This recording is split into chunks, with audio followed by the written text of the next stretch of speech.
السلام عليكم ورحمة الله وبركاته. الحمد لله وكفى وسلام على عباده الذين اصطفى. أما بعد فأعوذ بالله من الشيطان الرجيم. بسم الله الرحمن الرحيم. يا أيها الذين آمنوا إذا نودي للصلاة من يوم الجمعة فاسعوا إلى ذكر الله وذروا البيع. صدق الله مولانا العظيم. اللهم صل على محمد وعلى آل محمد كما صليت على إبراهيم وعلى آل إبراهيم إنك حميد مجيد. اللهم بارك على محمد وعلى آل محمد كما باركت على إبراهيم وعلى آل إبراهيم إنك حميد مجيد. سبحانك لا علم لنا إلا ما علمتنا إنك أنت العليم الحكيم. ربي زدني علما ربي يسر ولا تعسر وتمم علينا بالخير. الحمد لله রব্বুল আলামিনের কাছে অসংখ্য অগণিত শুকরিয়া যে আল্লাহ পাক রব্বুল আলামিন আমাকে আপনাকে দ্বীনের নিসবতে দাওয়াত ও তাবলীগের নিসবতে কোরআনে কারিমের নিসবতে রব্বুল আলামিন আমাদেরকে দ্বীনি একটি পরিবেশে আসবার বসবার তৌফিক দান করলেন, এর জন্য বলি আলহামদুলিল্লাহ। আমাদের মতো অনেক মানুষ ছিল, রব্বুল আলামিন তাদের থেকে যাচাই করে বাছাই করে মহব্বত করে ভালোবেসে দ্বীনি একটি পরিবেশে বসবার তৌফিক দান করলেন, এর জন্য অন্তর থেকে আবার বলি আলহামদুলিল্লাহ। রব্বুল আলামিন বলেন যে যেখানে দ্বীনি কোনো কথা হয়, দ্বীনি পরিবেশ হয়, এই মজমাগুলো অনেক দামি হয়। হাদিসের মধ্যে পাওয়া যায় যে দ্বীনি কোনো মজলিস যেখানে শুরু হয় তখন ফেরেশতারা আসমান থেকে নেমে আসে, যে ওরা তালাশ করে কোথায় দ্বীনি কথা হয়, দ্বীনি মজমা হয়, ওখানে আসে। তখন রব্বুল আলামিন তাদেরকে বলে, হে আমার ফেরেশতারা, এখানে কি হইতেছে? তখন ফেরেশতারা রব্বুল আলামিনকে বলতেছেন, না হে আল্লাহ, এখানে আপনার এবং আপনার রাসূলের কথা হইতেছে, আপনার বরত্বর কথা হইতেছে। রব্বুল আলামিন ফেরেশতাদেরকে বলেন, হে আমার ফেরেশতারা, আমার বান্দা কি আমাকে দেখছে?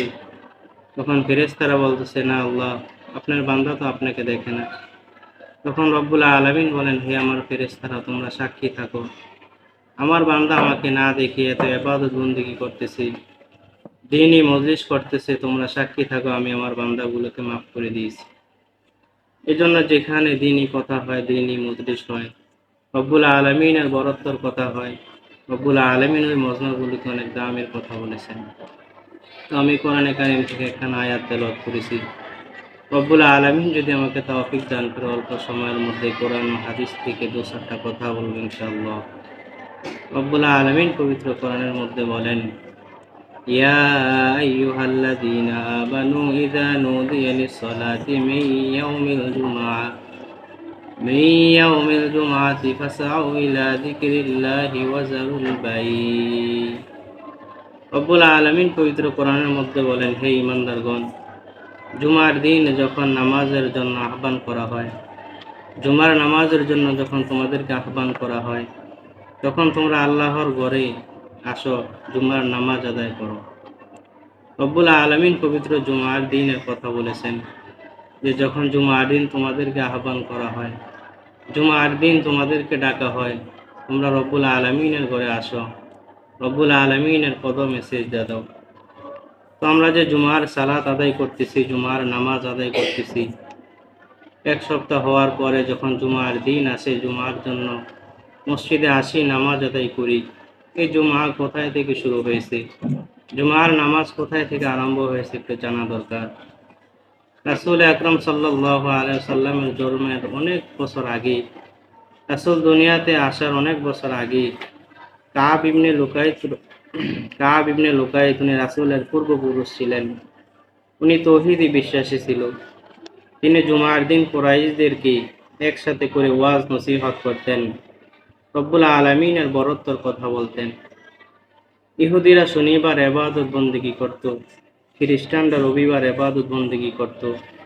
কাব ইবনে লুকাই তিনি কুরাইশদের মাঝে সবাইকে একসাথে করে শুক্রবার তাদেরকে ওয়াজ নসিহত করতেন। রাসূল আকরাম সাল্লাল্লাহু আলাইহি ওয়াসাল্লামের জন্মের পরে রাসূল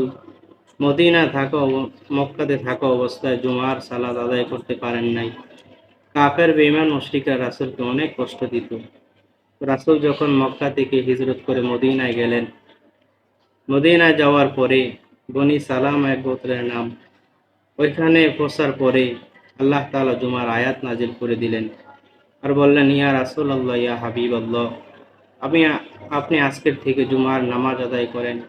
শুক্রবার যখন জুমার দিন আসে, ওই দিন আপনি সাহাবায়ে কেরামদেরকে নিয়ে জুমার নামাজ আদায় করেন।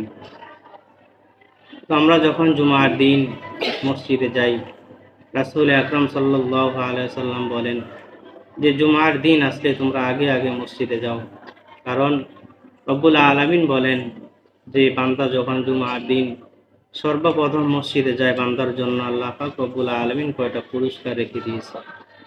জুমার দিনে ফেরেশতা দলে দলে জমিনের মধ্যে আগমন করে। জুমার দিনে যে ব্যক্তি সর্বপ্রথম মসজিদে প্রবেশ করে তাকে রব্বুল আলামিন একটা ওট আল্লাহর রাস্তায় কোরবানি করলে যে সওয়াব, তাকে ওই সওয়াব রব্বুল আলামিন তাকে দেওয়া হয়। জুমার দিনে যে ব্যক্তি দ্বিতীয়তে মসজিদে প্রবেশ করে, রব্বুল আলামিন বলেন কোন বান্দা যখন জুমার দিন 2 নম্বরে মসজিদে প্রবেশ করে, ওই ব্যক্তি যদি আল্লাহর রাস্তায় একটা গরু কোরবানি দেয়, যে সওয়াব হয়, তাহলে জুমার দিন যে 2 নম্বরে প্রবেশ করে তাকে আমি রব্বুল আলামিন সেই সওয়াব দান করি।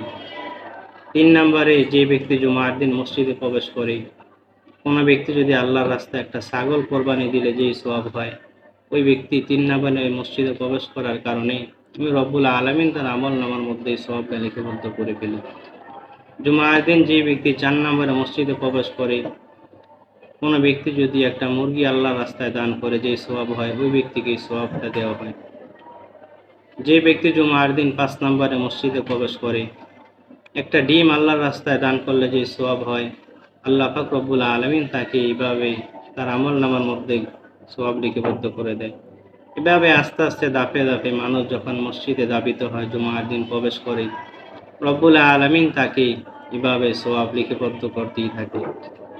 জুমার দিন আসলে রাসূল আকরাম সাল্লাল্লাহু আলাইহি ওয়াসাল্লাম বলেন যে যখন জুমার দিন আসবে তোমরা 15টা সুন্নাত সুন্দরভাবে আদায় করবা। রাসূল সাহাবায়ে কেরামদেরকে বলতেন, হে আমার সাহাবায়ে কেরাম, যখন তোমরা জুমার দিন আসবে, জুমার দিন পাবে, তোমরা সুন্নত, তোমাদেরকে আমি বলতেছি তোমরা 15টা সুন্নত সুন্দরভাবে আদায় করবা। 1 নম্বর সুন্নত হলো জুমার দিন ফজরের নামাজ জামাতে পড়বা। যেদিনকা শুক্রবার আসে, শুক্রবার আসলে তোমরা প্রত্যেক দিন তো পড়োই, কিন্তু শুক্রবারের ফজরের নামাজটা তোমরা জামাতের সাথে পড়বা। 2 নম্বর মেসওয়াক করবা। 3 নম্বর জাইতুনের তেল ব্যবহার করবা। 4 নম্বর সুগন্ধি লাগাবা, সুগন্ধি তেল ব্যবহার করবা এবং সুগন্ধি আতর ব্যবহার করবা। 5 নম্বর নামাজে মনোযোগ থাকা, নামাজের মধ্যে মনোযোগ দিয়ে নামাজ পড়বা। 6 নম্বর সুন্দর কাপড় পরিধান করবা। কাহারো যদি সুন্দর কাপড় না থাকে, যার যে জামাটা একটু নতুন বা ভালো, ওইটা পরিধান করে মসজিদে আসবা। 7 নম্বর বেশি বেশি দুরূদ শরীফ পড়বা। 8 নম্বর সূরা কাহাফ শুক্রবারে তেলাওয়াত করবা। 9 নম্বর মসজিদে আগে আগে যাওয়া, আগে আগে শুক্রবারে মসজিদে আসবা। 10 নম্বর হেঁটে হেঁটে মসজিদে আসবা। 11 নম্বর পরে এসে মানুষকে কষ্ট দিয়ে সামনে যাবা না, তুমি পরে আসলে যেখানে জায়গা পাবা ওখানে বসে পড়বা।